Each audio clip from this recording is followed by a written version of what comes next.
त्यांनी तुमच्यावरती टीका केली की संजय राऊत यांनी तुमच्यावर काय सांगा तुम्ही?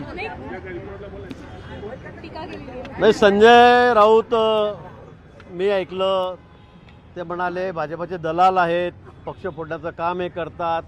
मला संजय राऊतांबद्दल काय खरं म्हणजे संजय राऊत आपण ज्या पद्धतीने वागतात, ज्या पद्धतीने बडबड केलेली आहे आणि ज्या पद्धतीने आपण उद्धवजींना त्यांच्या शिवसेनेला त्या ठिकाणी शरद पवार साहेबांच्या मांडीवरून बसवलं, काँग्रेसच्या मांडीवरून बसवलं आणि त्यामध्ये जी दलाली केली तेवढी दलाली तर मला वाटतं आजपर्यंत कोणी केलेली नसेल.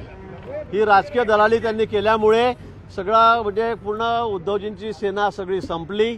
आज त्यांच्याकडे कोणी शिल्लक राहिलेलं नाही आणि मला वाटतं जर उद्धवजींनी यांना जर आवडलं नाही तर पुढे कोणीही यांच्याकडे राहणार नाही.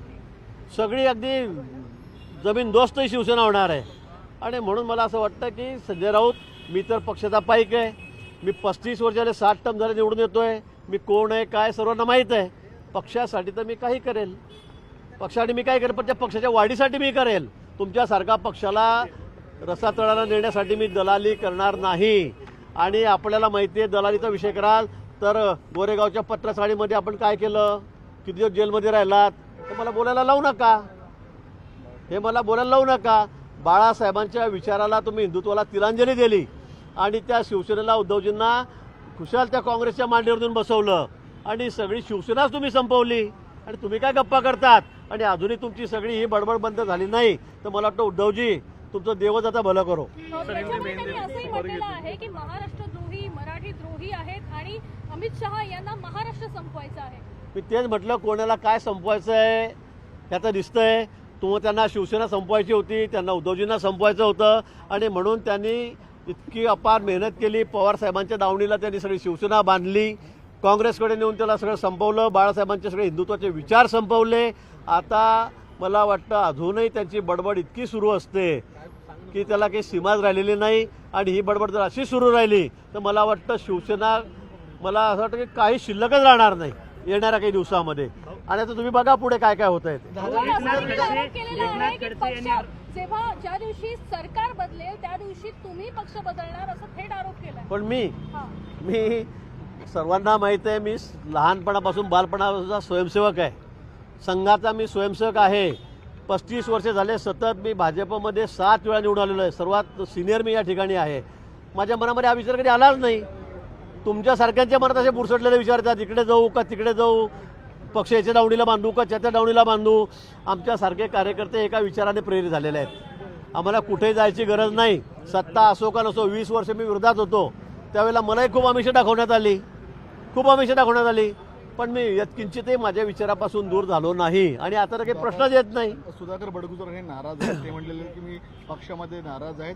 तेच सुधाकर बडगुजर गेल्या अनेक दिवसांपासून संजय राऊत किंवा शिवसेना उद्धव ठाकरे या पक्षासाठी काम करताना पाहायला मिळत होते. त्यांनी मुख्यमंत्र्यांची भेट देखील घेतली, काय सांगा? नाही, मला असं वाटतं की नुसत्या सुधाकर बडगुजरच नाही, अनेक नेते, म्हणजे नाशिक जिल्ह्याचंच म्हणत नाही, मी महाराष्ट्राचंही म्हणतो. आणि नाशिक जिल्ह्यात तर आता या शिवसेनेमध्ये राहायला कोणीही तयार नाही, कोणीच तयार नाही. हे असे लोक असताना कुणाची दुसऱ्याची दुश्मनाची गरज नाही. पक्षामध्ये संजय राऊत सारखे लोक असताना, त्यांची एवढी बडबड असताना दुसऱ्या कोणाची दुश्मनाची त्यांना गरज नाही. उद्धव ठाकरेंना त्यांचे लोक त्यांचा पक्ष फोडण्यासाठी अगदी पुरे आहेत आणि तेच काम संजय राऊत या ठिकाणी करतायत.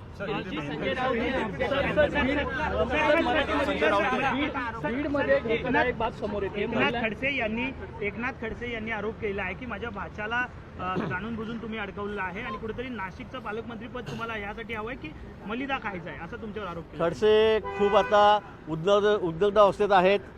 त्यांची मानसिक स्थिती काही बिचारायची ठीक नाही. आपण बघतायत त्यांच्या हातामध्ये काही राहिलेलं नाही, त्यांना आता कोणी निवडून देत नाही. आता त्यांच्या भाच्याने आणि कोणत्या पीआयने मिळून एका महिला पीआयचा खून केला आणि त्यामध्ये ते 6-7 वर्ष आतमध्ये होते, हे सर्वांना माहीत आहे. आता त्यांनी त्या महिला इन्स्पेक्टरचा मर्डर केला, तिला पाण्यात फेकून दिलं, हे सगळं सूर्यप्रकाश इतकं स्वच्छ आहे. आता ते कोणी केलं काय केलं गोष्ट न्यायप्रविष्ट आहे. पण त्या केसमध्ये त्यांचा भाचा जेलमध्ये गेला, 7 वर्ष 6 वर्ष आतमध्ये राहिला. आता याचा आरोप ते माझ्यावर करतील तर मला वाटतं खडसेंचं थोडंसं त्यांचं डोकं तपासण्याची वेळ आता आलेली आहे. राज्यामध्ये धक्कादायक माहिती समोर येते. गर्भपिशवी काढण्यात आली महिलांची, कसं बघता तुम्ही याकडे? नाही जावाई पण म्हणतात ते की जावाई सुद्धा त्या ठिकाणी आतमध्ये होता, त्यातही माझा हात आहे. आता मला समजत नाही ईडीच्या त्या केसमध्ये, त्या भोसरीच्या केसमध्ये त्यांनी पैसे कुठून आणले, कुठे टाकले, जावाई का आत गेला, हे सगळं त्यांना माहीत आहे. अजूनही त्या फाईल सगळ्या जिवंत आहेत, त्या काही गेलेल्या नाही. फक्त वरती दिल्लीश्वरांच्या पाया धरायचे, तिथे लोटांगणं घालायचे आणि त्यांना काहीतरी माझी कारवाई थांबवा म्हणून तिथे रडायचं आणि इथून मोठ्या गप्पा करायच्या. आता बघू त्या फायलिंगचं काय होणार आहे. तर मी एकदा दिल्लीला जाऊन येतो. आलमट्टी धरणाच्या संदर्भामध्ये जयंत पाटील किंवा पश्चिम भागातले जे विरोधक आहेत त्यांचं असं म्हणणं आहे की राज्य सरकार दुर्लक्षित करत आहे आणि याच्या संदर्भात जी मडगिरी कमिटी जी होती त्यांचं असं म्हणणं आहे की उंची वाढवल्याने पूर येत नाही. काय खरी वस्तुस्थिती? ते मला वाटतं ही परिस्थिती आहे. म्हणजे ही गोष्ट सूर्यप्रकाश इतकी स्वच्छ आहे की आलमट्टीमुळे आज सांगली असेल, कोल्हापूर असेल या भागामध्ये महापूर येतो, शहरं पाण्याखाली जातात. ही वस्तुस्थिती आहे. त्याची उंची अजून जर वाढवली तर मला वाटतं दोन्ही शहरांना अजून मोठा धोका किंवा त्या भागातील अनेक गावांना मोठा धोका उत्पन्न होणार आहे आणि म्हणून त्याची उंची वाढू नये यासाठी राज्य सरकार प्रयत्न करत आहे. माननीय मुख्यमंत्री या ठिकाणी प्रयत्न करत आहेत. आम्ही केंद्र सरकारलाही विनंती केलेली आहे आणि मला वाटतं की त्यामुळे निश्चित आम्हाला मोठा धोका निर्माण होणार आहे. त्यामुळे आलमट्टी धरणाची उंची वाढणार नाही याची मला ही सुद्धा खात्री आहे. सर, राज्य मंत्रिमंडळ बैठकीमध्ये निर्णय घेण्यात आलेला आहे की धारावीच्या पुनर्विकासासाठी जंगल विभागाची जमीन देण्यात आलेली आहे. महिलांची गर्भपिशवी काढण्यात आलेली आहे. हां धक्कादायक बाब आहे. महिला कामगार आहेत त्यांची गर्भपिशवी काढण्याचे प्रकार घडलेले आहेत. काय सांगा, कारण महिलांच्या आरोग्याचा विषय आहे. नाही, मला या संदर्भात तुम्ही सांगतात मला माहिती घेऊन सांगतो. सर, धारावी पुनर्विकासासाठी जंगल विभागाची जमीन देण्यात आलेली आहे. राज्य मंत्रिमंडळामध्ये महत्त्वाची जागा मदर डेअरीची जागा जी आहे ती धारावी पुनर्वसन संदर्भात येण्यासंदर्भातला निर्णय झाला. धारावी पुनर्वसनाच्या संदर्भामध्ये मला असं वाटतं की माननीय मुख्यमंत्री महोदयांना सर्व अतिशय म्हणजे सुरुवातीपासून ज्यावेळेला ते पूर्वी मुख्यमंत्री होते तेव्हापासूनची सर्व त्यांना माहिती आहे, तांत्रिक माहिती त्यांना सर्व आहे. त्या संदर्भामध्ये कुठेही नियमबाह्य काम केलं जाणार नाही, कुठलंही नियमबाह्य काम केलं जाणार नाही आणि त्या ठिकाणी नियमाने जे असेल तांत्रिकदृष्ट्या तपासून तेच काम त्या ठिकाणी चाललेलं आहे.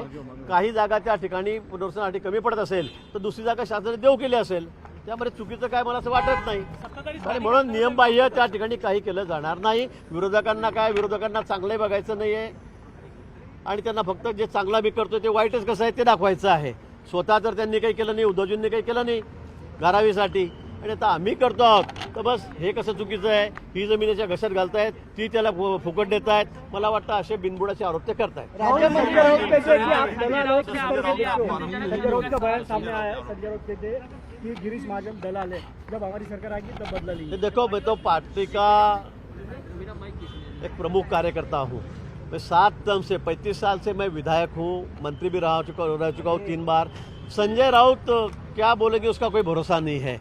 मैं तो ये कहूँगा कि संजय राउत, आपने शिवसेना जो बाला साहब से विचारों से प्रेरित थी, हिंदुत्व से प्रेरित थी, आज उसका क्या हाल बना दिया आपने शिवसेना को एनसीपी के गोदी में जाके बिठा दिया, आपने कांग्रेस के साथ दलाली करके उसको वहाँ पे बिठा दिया और आज पूरी शिवसेना पूरी तरह से खत्म हो चुकी है. और अगर संजय राउत इसी तरह से बकवास करते रहे रोज सुबह उठकर तो बच्ची कुची शिवसेना भी अभी रहेंगे नहीं. उद्धव जी को छोड़कर सभी लोग चले जाएंगे. इसलिए मुझे उद्धव जी से ये रिक्वेस्ट करना है कि भाई इनको आप संभालो.